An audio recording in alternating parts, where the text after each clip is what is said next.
오늘은 제가 그 해외에서 취업했던 내용에 대해서 좀 말씀을 드릴게요. 현지 취업.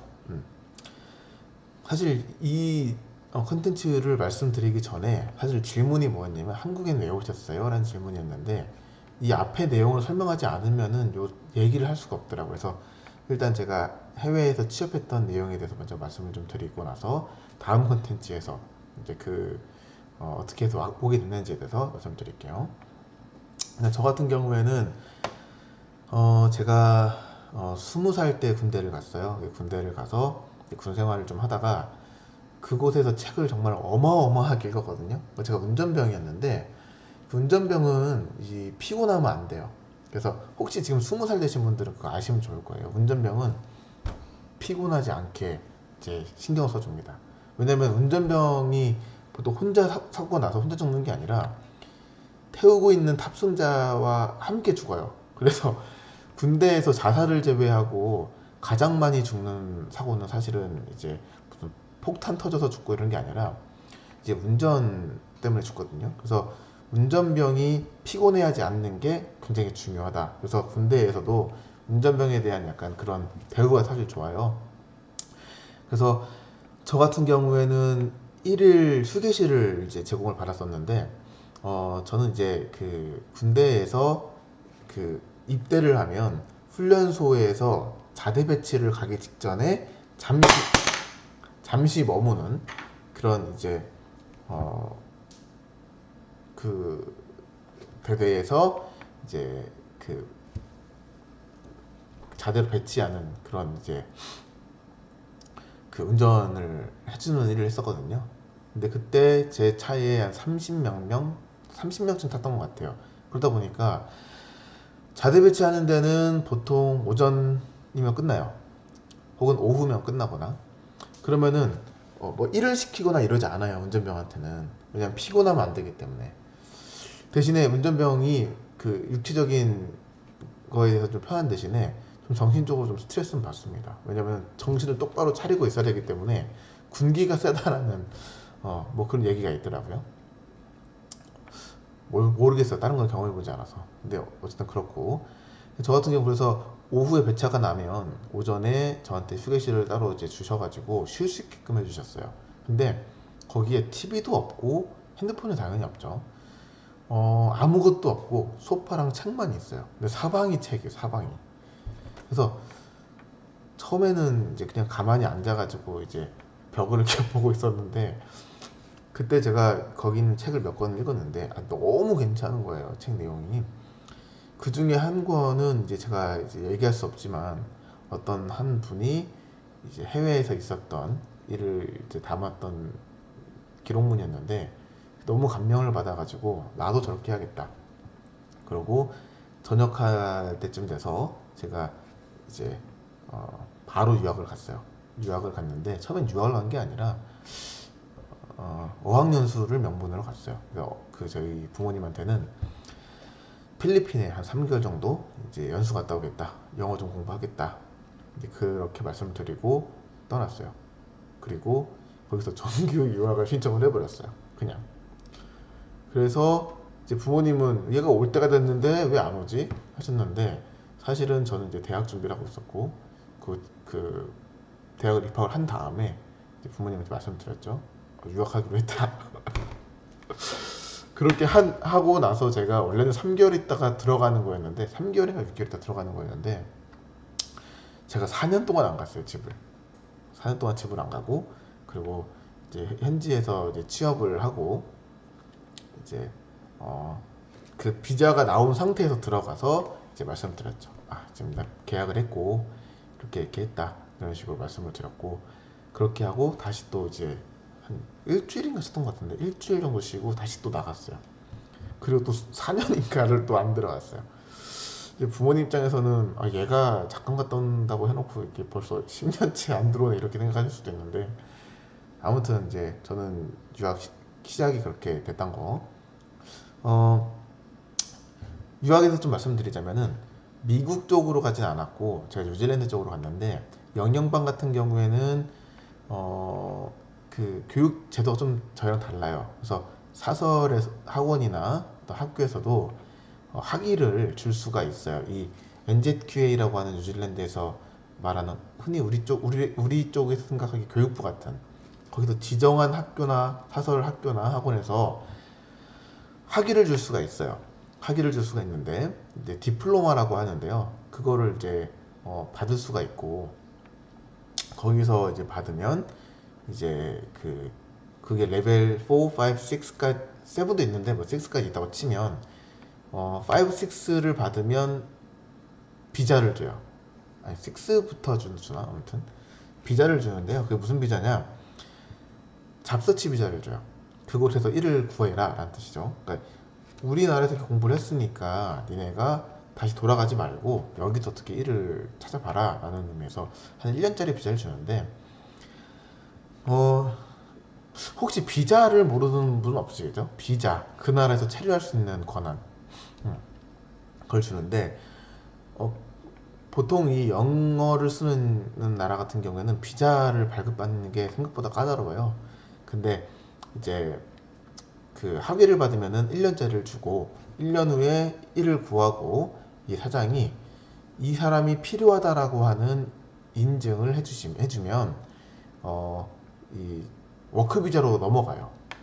이민성에서 확인을 하고 자격이 어떻게 뭐 충족이 된다 그러면은 워크 비자를 줘요. 그러니까 1년짜리 비자는 원래는 일을 구하기 위해서만 사용되는 비자고 1년 안에 일을 구하고 그리고 이제 계약하기로 했다.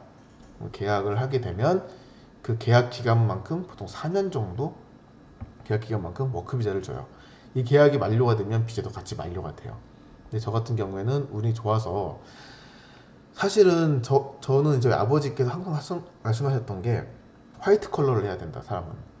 그 얘기를 항상 많이 하셨어요. 제 아버지가 농사를 짓던 분이셔가지고 화이트 컬러를 항상 해야 된다. 또 유학도 갔다 왔고 하니까 사무실에 앉아서 그 페이퍼 이제 그거를 해야 된다라고 하셨는데 그래서 제가 뭐 알아는 봤어요. 근데 동양인이고 영어도 완전하지 않은 상태에서 그런 일을 구한다는 거가 쉽진 않아요. 그래서 매번 떨어지다가 붙은 데도 있어요. 근데 제가 원래는 그러진 않은데 조금 이제 무섭더라고요. 제가 할 수 있을까 이런 생각이 좀 들어가지고 저 면접도 안 가고 막 그랬거든요. 그때쯤이었어요. 그때쯤에 제가 가지고 갔던 돈이 다 이제 써버리고 어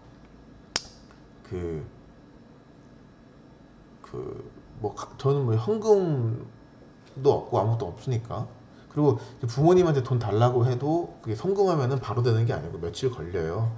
그래서 돈이 다 떨어지는 상황이었는데 저희 집 상태도 그때는 도와주실 수 있는 상태가 아니었고 해서 그냥 알바라도 해야겠다. 내가 이거 일구 하다가 이제 여기서 이제 알아서 하겠다 라는 생각이 들어서 일을 구하기로 하고 아무거나 아르바이트를 하자 해서 한 어떤 매장에 이제 아르바이트 직원으로 제가 공고 지원을 해서 합격을 해놓고 보니까 이쪽은 한 달 뒤에 이제 오라고 하더라고요. 그래서 한 달 동안에 가겠습니다라고 말씀드려놓고 한 달 동안 다른 일을 알아봤는데 안 구해지더라고요. 그래서 제가 그때 당시에 이제 돈이 뭐 200불 정도 있었는데 200불 그러니까 20만 원 들고 있었는데 그걸 다 썼어요. 다 썼는데 이제 또 돈 나올 구석이 이제 없는 거죠. 그래서 어떻게 했냐? 집을 뺐어요. 집을 빼고 보증금으로 좀 살다가 보증금도 다 썼어요. 그래서 이제 아는 형님이 때마침 이제 한국을 들어가신다고 하시는데 그 기간 동안에 집이 비니까 네가 좀 살아라 그렇게 하셔가지고 그 형이 살던 집에 들어가서 거기 고양이를 키워주는 게 이제 그 집세를 좀 이제 대신 해주는 거였거든요. 그래서 고양이 밥도 좀 주고 뭐 샤워도 해주는 그걸로 해서 좀 살다가요. 정말 돈이 또 다 떨어진 거예요. 이제 한 푼도 남지 않은 상태. 라면조차 살 수 없는 상태. 근데 제가 그때까지는 이제 카드가 없었는데 혹시 카드가 될라나 해서 그곳에 ASB라고 있어요. 이제 거기를 갔는데 혹시 내가 그 신용카드를 발급받을 수 있나 했더니 된대요. 그래서 왜 어떻게 되느냐 했더니 거기서 대학을 졸업을 하면 이 수료증이나 이 졸업장이 있으면 은행에서 이제 돈을 빌려준다는 거예요. 그래서 카드를 발급을 받았어요. 카드를 발급 받았더니 이게 일단은 긁을 수가 있고 300불까지를 현금으로 인출해 쓸 수가 있었어요. 그 당시에. 그래서 현금으로 300불을 인출을 하고 일단 또 1을 막 구해봤죠. 그래도 안 구해져요, 그게. 그래서 거의 이제 그 300불을 다 쓰고 나서 그 회사에 이제 제가 알바하기로 했던 회사에 들어갔어요. 거의 깡촌이었는데 갔더니 이제 교포 분이 계셨거든요. 그 한인 1.5세. 그러니까 부모님이 이민하시면서 초등학교, 중학교 때 이민 오셨던 분들이 계셨는데 굉장히 좀 좋은 분들이셔가지고 저한테 집을 제공해 주셨고 그 뭐 식대랑 뭐 다 제공해 주셨어요. 그리고 그 당시에 제가 일주일에 받았던 돈이 잘 기억은 안 나요. 한 700불쯤 받았던 것 같아요. 일주일에. 그 당시에 환율이 좀 높아가지고 뉴질랜드 달러가 한 900원쯤 할 때니까 700불이면 한 60만 원 좀 넘는 돈이죠. 60만 원이라고 치면 한 달이면 그냥잖아요. 알바로. 그래서 집세 다 해주시고 식대 다 해주시고 식대뿐만 아니라 그 이것저것 많이 줬어요. 그리고 막 용돈도 주시고 그 사장님이 저랑 나이가 같았는데 20대 초반이었거든요. 사장님이 그렇게 해주셔가지고 딱 살았죠. 그때는 제가 안경도 없었는데 이 제가 안경 없이 일주일 동안 일을 하니까 거기 또 주급이잖아요. 일주일 뒤에 700불인가 600불 딱 입금을 딱 시켜주셨는데 첫 번째로 한 게 뭐냐, 첫 번째로 600불 받은 걸로 300불은 카드값을 메꿨고요. 그리고 나머지 300불로는 안경을 맞췄어요. 그리고 두 번째부터는 이제 차곡차곡 이제 모았죠. 그렇게 해서 이제 거기 처음엔 알바로 시작했는데 여기 사장님이 이랑 같이 살았어요. 호텔을 잡아서 같이 살았는데 사장님들이 또 저를 또 좋아하시고 제가 또 일을 하면 또 잘하거든요. 그래서 참 좋아하셔가지고 알바로 시작했다가 처음에는 이제 부매니저로 진급을 되게 빨리 했고 그다음에 매니저로 진급도 하고 그래서 급여 수준도 굉장히 높게 주셔가지고 좋았어요. 근데 저는 애초에 유학을 갔던 이유가 거기서 뭐 이민을 하겠다고 생각을 하지 않았거든요. 저는 이제 나는 도망자는 아니다. 나는 뭐 한국이 뭐 별로라서 뭐 도피성으로 어딜 나가고 이렇게 하지 않겠다라는 좀 자존감이 좀 있어가지고 거기서 이제 같이 일하자고 제안을 하셨을 때 나는 한국 가서 사업할 거다. 이제 그렇게 했었는데 그쪽에서 이제 제 잡서치 비자가 만료될 때쯤에 제안을 주셨는데 그 제안했던 게 조금 거절할 수 없는 엄청난 조건이셔서 제가 그러면 하겠다 하고 본격적으로 계약을 하고 그 회사랑 이제 일을 했어요.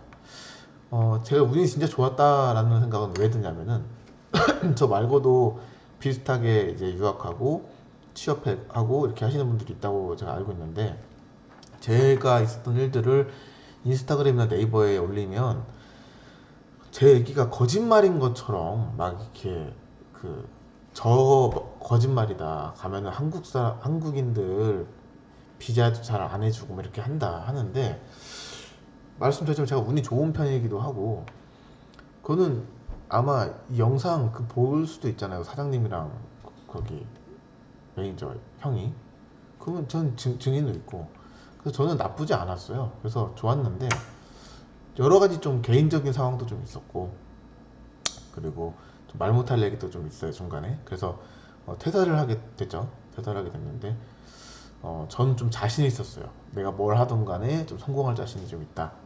그래서 요거는 어떻게 보면 이제 망상장애라고 할 수도 있는데 저는 제가 뭘 해도 좀 된다라고 좀 착각하고 사는 편이에요. 그래서 제가 뭐 학원업을 하면은 제 강의에는 사람들이 좀 너무 많이 들어오는 그런 운이 좀 있었고 제가 취업을 해외에 나가면 해외 취업이 돼버리고 조건도 나쁘지 않고 서울에서도 뭐 취업하려고 그러면은 그냥 뭐 면접은 웬만하면 거의 다 붙어요. 그래서 그 조건도 항상 좋았고 뭐 그런 게 좀 있었고요.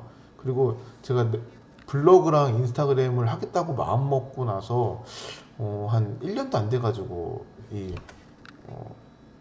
그 저기 뭐야 인플루언서가 됐거든요. 그리고 책 써야지 마음 먹은 후에 일주일 뒤에 출판이 됐고, 그리고 책 쓰기 시작하고 지금 2년 만 2년째인데 벌써 출간 책이 5권이에요. 그래서 사실 이 유튜브도 지금 제가 구독자가 320명 조금이 안 되는데 잘 될 것 같아요. 그래서 전 그냥 이 얘기를 하면 좀 재수가 없는데, 어, 어쨌든 간에 한국으로 온 이유는 좀 거칠 게 좀 없다. 나는 뭘 해도 되는 사람이기 때문에 한국에 가서도 난 될 것이다. 이렇게 생각을 하고 왔어요. 솔직히 말씀드리면. 좀 망상이죠, 망상. 그, 제 첫 직장이 해외였고 조건이 좋았기 때문에 이 고마움을 제가 몰랐어요. 그래서 저 같은 경우 어떤 게 있었냐면, 나는 열심히 살고 있지 않다. 9시에 출근하고, 뭐 5시면 퇴근하고, 밥 먹고, 주말 챙겨서 이제 하고, 열심히 하고 있지 않다는 생각이 좀 들었는데, 그 당시 제가 시크릿 가든이랑 영화를 딱 봤는데, 거기에 영화가 아니라 드라마 한국이 딱 나오는데 다 그 야경이 딱 나오는 거예요. 서울의 야경 다 이렇게 반짝반짝거리고, 그 건물에 불 쫙 있고, 이제 다리 위로 차들이 막 지나다니는데 그게 너무 멋있는 거예요. 이 밤늦게 일하는 사람들의 이 열정이 너무 멋있어 보여가지고, 근데 간다 해서 그 회사에서 이제 그 휴가를 주셨어요. 1년짜리를. 그래서 제가 명분은 휴가였지만 사실 제가 퇴사를 하겠다고 나왔죠. 퇴사하겠습니다 하고 나왔는데, 너 퇴사하지 마라. 너 한국 가도 별거 없다. 너 우리니까 그렇게 해주는 거지. 너 한국 가면은 너 큰일 난다. 이렇게 하셔가지고 막으셨는데, 제가 아니다. 난 할 수 있다. 난 뭐든지 할 수 있다. 그러고 나와버렸어요. 그랬더니 여기 이제 그 매니저님이, 저 매니저님이라고 말하지만 그 형이었거든요. 친한 형. 이 형이 저한테, 야, 너 그러지 말고 그러면은 내가 이거 처리 안 하고 있을 테니까 1년, 2년짜리 휴가로 내가 걸어 놓을 테니까 돌아와라. 한국에서 이것저것 해보고 망하고 돌아와라 빨리. 이 얘기를 하셔가지고, 그럼 제가 뭐 돌아올 일 없을 거다. 그러고 이제 갔어요. 그래서 첫 회사, 서울에서 첫 회사를 다녔는데, 이 첫 회사가 이제 서울의 구로에 있던 거였거든요. 구로 디지털 단지에 제가 처음으로 한국 회사를 간 거예요. 저는 집이 그 당시에 이제 강남 논현동에 이제 집을 이제 하고, 구로까지 1시간 반 걸려요. 지하철로 2호선 타고 해서. 그래서 매일매일 3시간씩 출퇴근을 하면서 했는데, 이 관계자분이 보고 계실 수도 있어요. 그 제가 월급여 그 75만 원 받았거든요. 이 현실이 되게 무섭더라고요. 월급여가 75만 원이 제가 뉴질랜드에서 받던 주급보다도 적었어요, 그 당시에. 근데 이 월급여를 그렇게 주는 것도 좋아. 이해할 수 있어요. 근데 어떻게 했냐면은, 아침 9시 출근 5시 퇴근이라고 계약서에는 명시를 해놓고, 네가 막내니까 최소 8시에 나와가지고 이제 부장님 마셨던 커피 잔도 한번 씻고, 뭐야, 뭐라 그러죠 이거? 책상도 한번 닦아라. 이거를 좀 요구를 하셨는데, 권장사항이다. 이거 하라는 건 아니다. 근데 보통 그렇게 한다라고 얘기하시더라고요. 그거 하라는 얘기잖아. 안 했어요. 일단 안 했고, 퇴근 시간이 돼요. 5시쯤 되면 이 스물스물 사람들이 뭐 먹을래요? 이렇게 물어봐요. 밥 먹고 퇴근하나? 근데 뭐 메뉴를 고르라고 해서, 그때 뭐 햄버거였거든요. 햄버거 메뉴를 고르래요. 그래서 저 뭐 치킨 먹어 주세요. 그걸 주길래 먹었어요. 먹었더니 먹고 이제 집에 가는 게 아니고 다 자리에 앉아요. 자리에 앉아가지고 딱 보면은 뭘 하고 있지도 않아요. 다 그때 당시에 네이트온인가 뭐 그걸 켜가지고 하는데, 저랑 입사 시기가 비슷한 형이 계셨는데, 야, 이제 뭐 해야 되냐 뭐 이렇게 말해요. 그러면 나야 모르지. 그거 지금 되게 투덕투덕 하고 있으니까 또 이렇게 해야 된다. 그렇게 시간을 좀 때우다가 한 9시 반 되면은 이제 과장님이 술 가자 그래요. 그러면 이제 눈치가 좀 없다 하는 사람들이 좀 일어나요. 그리고 과장님이 나가시고 이제 부장님이 나가시면 그때 이제 사원들이 일어나는. 당연히 저긴 없어요. 야근 수당 이런 거 없고, 그렇게 하더라고요. 근데도 아무 말도 하지 않고 일하는 게 너무 신기했어. 저는 물론 제가 해외에서 일했지만 그 해가 지고 난 다음에 일한다는 건 상상을 할 수가 없고, 직장에서 밥을 먹는다, 저녁을 먹는다, 있을 수가 없는 일이라고 생각을 했는데, 같이 아침, 점심, 저녁을 함께하는 그런 돈독한 그런 관계를 형성하고 있더라고요. 그래서 제가 이건 아니다 라는 생각을 좀 하고, 당시에 저 다음으로 누가 들어왔냐면은 미국 애가 들어왔어요. 한국어를 좀 서툴러 하는 미국 애가 들어왔었는데,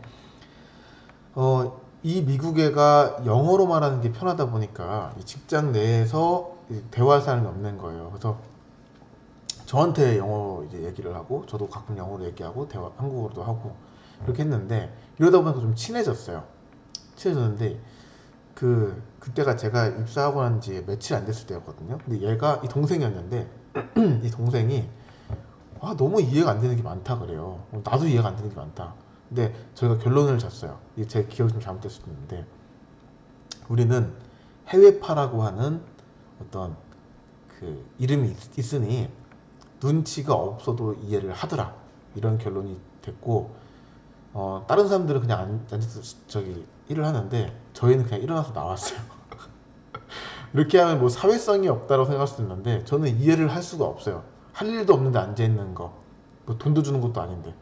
그래서 다른 분들이 다 앉아 있는데 저희 책가방 딱 메고 저 먼저 가보겠습니다 그리고 저희 둘이 나와요. 그냥 나오면은 이제 뭐 과장님이나 이런 분들이 쟤네 뭐야 이런 눈으로 좀 봐요. 그래서 안 좋게 보셨을 수도 있는데, 그 당시가 제가 겨울이었는데 어느 날 과장님이 저희를 딱 부르더니, 다른 사람들 이렇게 일하는데 혼자 이렇게 가는 건 좀 아니다 이렇게 얘기하시고, 그리고 이제 1월 1일 날인가 2일 날 이제 회사에서 이제 해야 되는 일이 있어서 당직 근무를 사야 되는데, 좀 이제 일을 오래 하는 사람들이 하긴 좀 그러니 너네들이 해라. 그래서 빨간 날 이날은 네가 하고 이날은 네가 하고 이날은 네가 해라, 그걸 딱 집어주더라고요. 한 명 출근하는 거, 1월 1일 뭐 그런 날인데 혼자 당직 근무를 서는 거예요. 그거를 신입사원을 세우더라고요. 그래서 제가 그걸 보고 요거는 아니다 그러고, 부장님께 바로 가서 퇴사하겠습니다. 아니 내가 월화수목금 토까지 6일을 일하고 아침 8시부터 저녁 9시 반까지 일하라고 강요를 받는데 지금 75만원인가 72만원인가 받았다. 이게 말이 되느냐 했더니, 이제 부장님이 했던 말씀이 그러셨어요. 원래 회사에서는 개난 씨가 지금 우리나라를 잘 몰라서 그러는데, 뭐 딴 데 가도 배우고 있을 것 같냐, 딴 데가 다 비슷하다 우리나라, 뭐 급여 챙겨주고 이런 거 쉽지 않고, 그리고 이제 요즘은 대기업에서도 이제 급여의 그 50%를 디파짓으로 갖고 있는데요. 그리고 퇴사할 때 그거를 무슨 퇴직금융식으로 준다는 거예요. 그래서 자꾸 제가 잘 몰라서 그렇대요. 그래서 저는 퇴사를 했어요. 근데 제가 퇴사를 할 때 조금 좀 기분이 좀 안 좋았거든요. 왜냐면은 거기 대리님도 저한테 따로 이제 뭐 부르셔가지고 커피 한잔 사주시면서, 이날 씨가 잘 모르시나 본데요, 어디 가셔도 다 똑같다, 우리나라 별거 없다, 그러게 왜 왔느냐는 느낌으로 자꾸 얘기하시더라고요. 근데 제가 이 회사 그만두고 이제 서울 이제 청담동에 있는 한 회사를 다녔어요. 근데 너무 좋은 거예요. 물론 이 회사가 외국계 그 계열이기도 한데, 사실 외국계 회사는 아니고 외국계 회사의 약간 자회사로 나온 느낌이었거든요. 그래서 사장님도 너무 좋고 너무 좋았어요. 아무튼 뭐 급여도 뭐 일정 시간이 넘어가면 1.5배, 그 주말에는 몇 배, 이거 다 챙겨주시고, 제가 인사 담당으로 일했었는데 그렇게 좋을 수가 없었어요. 사장님도 너무 좋고. 그래서 제가 되게 최근까지 이제 저희 농장에서 나왔던 귤도 그냥 보내드리고 그랬었거든요. 아무튼 이렇게 좀 생활을 하다가 제가 이제 일을 할 때마다 사람들이 항상 물어보는 게, 근데 그 좋은 나라에서 왜 오셨어요? 라고 항상 물어보시더라고요. 근데 어, 사실은 여러 가지가 좀 있는데 제가 너무 좋긴 했지만 좀, 좀 위험하다 싶은 걸 좀 몇 개 봤어요. 예를 들어서 제가 이제 그 170만 원인가 예, 급여를 드리는 어떤 일을 그 분을 채용하는 인사 담당자로 있었는데 제가 면접 자리에 이제 같이 자리를 함께 하고 이 상대를 저기 이제 채용하느냐 마느냐를 결정하는 그런 거였는데 전 20대 이제 중반이고 앞에 앉아 계신 분이 제 아버지 뻘이세요. 근데 이력서를 이렇게 보는데 이게 악의적인 건 아닙니다만은 부양가족이 있는지를 살펴요. 부양가족이 있는지. 왜? 회사 일을 하다 보면은 보통은 이 금방금방 직원이 바뀌거든요. 이게 굉장히 큰 손해예요. 그래서 오래 일할 수 있는 사람을 구하는 게 제일 중요해요. 그러다 보니까 그만두지 못할 명분이 있는 사람들을 좀 채용을 하게 되더라고요. 근데 이분들의 이력을 봤더니 명문대 출신도 많고, 뭐 중소기업 뭐 부장님, 그리고 뭐 대기업 다니셨던 분도 있으시고, 과거 이력들이 굉장히 좋으셨는데, 이제 이 적은 급여를 받고 일을 하시는 거에 대해서 지원을 해주셨더라고요. 그래서 그 왜 지원하셨냐 여쭤보시면은 그 사유가 다 비슷했는데요. 자신은 자기 자리에서 위치해서 열심히 일을 하고 있었는데 어느 날 회사 사정에 의해서 그 회사가 없어지기도 하고 뭐 그런 느낌으로 많이들 이제 그 퇴사를 하셨더라고요. 그래서 제가 느낀 게 내가 열심히 하고 안 하고가 문제가 아니고 갑자기 직장이 사라질 수도 있구나. 근데 이게 젊을 때는 다시 구할 수 있는데 퇴직을 앞둔 시기에 회사가 사라져 버리면은 나는 어떻게 대처해야 되지? 이런 생각이 좀 들기도 했고 좀 여러 가지 좀 생각이 좀 많아지던 시기였어요. 그때 어 뭐 마침 그 비자가 살아있기도 했고 해서 더 늦으면 돌아가지도 못할 것 같다 해서 그 조건이 괜찮으니 왜냐면은 제가 그 조건 좋게 일했다고 했지만 그래도 해외에서 받은 조건이 훨씬 좋았거든요. 그래서 다시 돌아가야겠다. 그리고 사실 조금 더 안정적이기도 했어요. 해외에서 저기 일을 하는 게. 그래서 일단 다시 돌아갔는데 돌아가서 이제 그 비자를 갱신을 하고 이제 영주권을 신청을 해야 되는데 좀 자존심이 좀 허락을 하지 않더라고요. 뭔가 도망간 느낌? 그리고 약간 이 패배자가 하는 것 같은 그게 맞지 않아요. 제가 다른 이민 가신 분들에 대해서 그렇게 얘기하는 거 아닙니다만은 제 혼자 생각하기에 한국에서도 성공 못하는 사람이 거기 가서 성공한다는 게 말이 되느냐.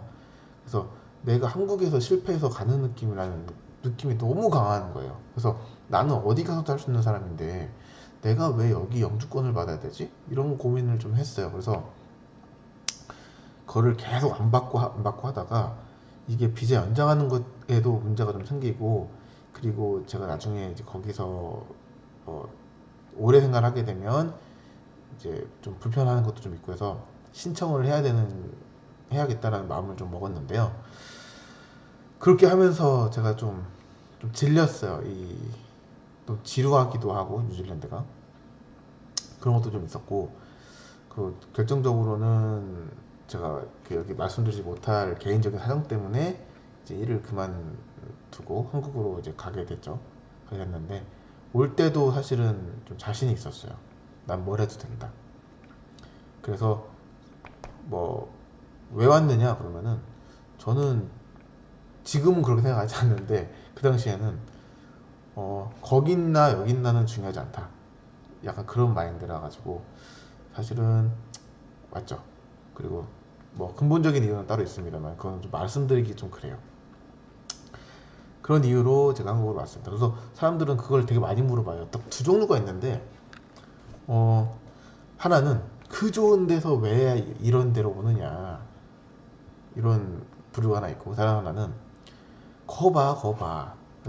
여기저기 돌아다녀도 한국이 최고지? 약간 이런 느낌이 좀 있는데, 한국이 최고지라고 생각하시는 분들한테는 제가 뭐 따로 말씀을 안 드려요. 한국이 최고인 것도 있고 아닌 것도 있고. 근데 좀 어르신 분들이 좀 그러세요. 그러니까 젊은 사람들은 아 거기서 왜 왔어요? 나 같으면 안 와. 이렇게 하시고, 조금 나이가 좀 있으신 분들, 아버지 뻘 되신 분들은 거봐 우리나라가 최고야. 한국 사람들이 머리도 제일 좋고 무슨 뭐 그런 얘기를 자꾸 해서 하세요. 근데 전 반반이에요. 우리나라 최고 이런 것도 아니에요. 저는 거기 좋은 거 얘기해 주면은 끝도 없어요. 근데 어차피 들으시지도 않으실 거고. 그리고 이제 거기가 안 좋다라고 말하기도 그래요. 그러니까 장단점이 있는데 하여튼 뭐 그렇다. 그래서 뭐 사실 제가 조금만 그 한 2년 3년 전에만 유튜브를 시작했으면은 남들이 되게 궁금해할 만한 내용을 막 얘기할 것 같은데, 제가 이제 조금씩 잊혀져 가니까 그거를 얘기할 때도 없고, 궁금해하는 사람들이 물어보면 좋은데 그 사람들한테 뭐가 궁금하세요? 물어보지도 못하고 하니까 그냥 혼자 까먹고 있었어요, 계속. 근데 이제 오늘 갑자기 이제 한 분이 여쭤보셔가지고, 이제 제 아시는 분이 여쭤보셔가지고 이제 영상으로 올리게 됐고, 제가 이 긴 과정 중에서 되게 이렇게 점프 하면서 넘기면서 얘기했는데, 아무튼 크게 보면 그래요. 그래서 한국에 와서도 전 지금 뭐 괜찮아요. 뭐 지금 학원도 하고 있고, 그리고 뭐 다른 강연도 다니고 있고, 농사도 하고 있고, 뭐 다른 비전들도 좀 있고, 책도 쓰고, 블로그도 하고, 유튜브도 하고. 그래서 나는 뭘 해도 될 거다라는 생각은 지금도 어, 완전히 그렇지 않다라고 생각하는 편은 아니에요. 어느 정도 있는데, 뭐 그게 망상이라고 하더라도 살기 불편한 게 아니면 저 나름은 좋은 것 같아요. 제가 또 잘난 척하고 막 그렇게 다니는 것도 아니거든요. 잘난 척할 상대도 없고, 잘나지도 않았지만. 그래서 어쨌든 간에 이런 얘기들을 어디다가는 담아두지 않으면 또 저 자체도 좀 까먹을 것 같아서 이제 영상 이렇게 올립니다. 아무튼 좀 재밌게 들으셨으면 좋겠고, 어, 또 궁금한 내용 있으시면, 제가 쭉 얘기했던 내용들 중에서 좀 상세하게 알고 싶은 내용 있으시면 제가 지금 컨텐츠가 가뭄이거든요.